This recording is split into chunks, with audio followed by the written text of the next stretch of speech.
Hello friends, आप सभी का स्वागत है डीकेपी एकेडमी में। मैं दीपक कुमार आप सभी का स्वागत करता हूं। आज के इस वीडियो में हम पढ़ने वाले हैं प्रश्नावली 6.2। ओके, और इस वीडियो में जो है हम सारे प्रश्नों को जो है कवर करेंगे। ओके, तो देखिए पहला प्रश्न क्या है, निम्नलिखित में से कौन सी संख्याएं 5 और 10 की गुणज है।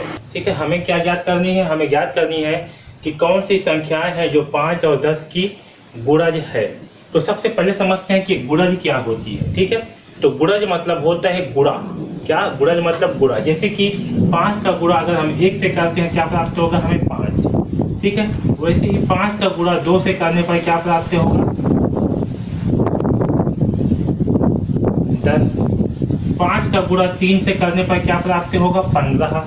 ठीक है, इसी प्रकार जो है आगे गुणा करते जाएंगे। 5 का गुणा 4 से, 5 का गुणा 6 से, तो आगे जो है 20, 25 इस तरह से प्राप्त होती जाएंगी। ठीक है, यानी कि 5 का जो है किसी संख्या से गुणा करने पर जो संख्या प्राप्त होती है, ठीक है, जैसे कि 5 का गुणा 2 से किए तो हमें ये 10 प्राप्त हुई, तो ये जो संख्या प्राप्त होती है यही जो है आपके गुणज कहलाती है। क्या कहलाती है, गुणज। ओके, आया समझ में। किसी संख्या का जैसे कि 5 है, तो 5 का गुणा किसी संख्या से करने पर जो संख्या हमें प्राप्त होगी, यानी कि जो गुणनफल हमें प्राप्त होगा, वह गुणनफल जो है उस संख्या का गुणज कहलाएगा। ओके, आया समझ में। जैसे कि 5 का गुणा 3 से कर रहे हैं, हमें 15 प्राप्त हुआ, तो 15 क्या है, 5 का गुणज है। ठीक है, गुणज को जो है हम उस संख्या से भाग दे करके भी पता कर सकते हैं वो संख्या जो है, ये संख्या जो है किसी संख्या का गुणज है या नहीं।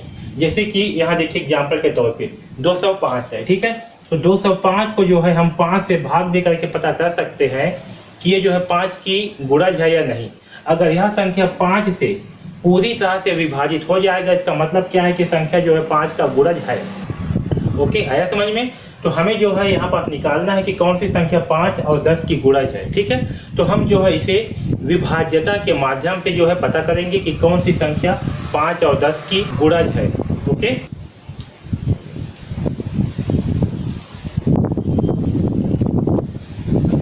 देखिए 5 के गुणज कौन कौन सी संख्याएं होंगी, वह संख्या जो 5 से विभाजित होती है वो संख्या क्या होगी, 5 की गुणज होंगी।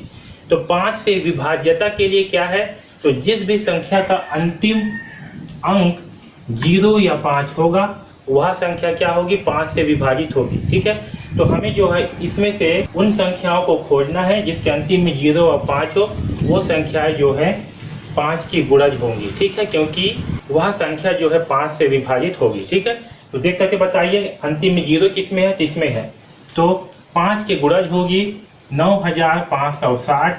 ठीक है, दूसरा होगा 205, तीसरा होगा 800। ठीक है, तो ये तीनों संख्याएं जो है 5 की गुणज होंगी।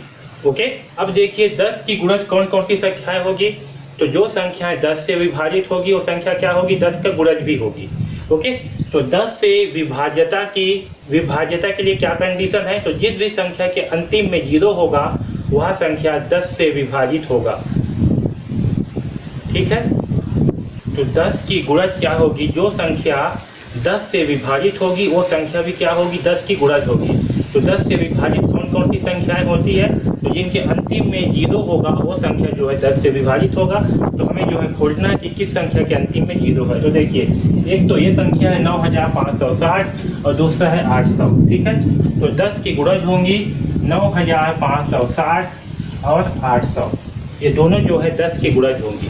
ओके, आया समझ में। तो इस प्रकार से जो है हम किसी संख्या के गुणज निकालेंगे। ठीक है, तो 5 के गुणज होंगे 9560, 205 और 800, और 10 के गुणज होंगे 9560 और 800। ठीक है, तो इस प्रकार से जो है हम 5 और 10 के गुणज निकालेंगे। ओके।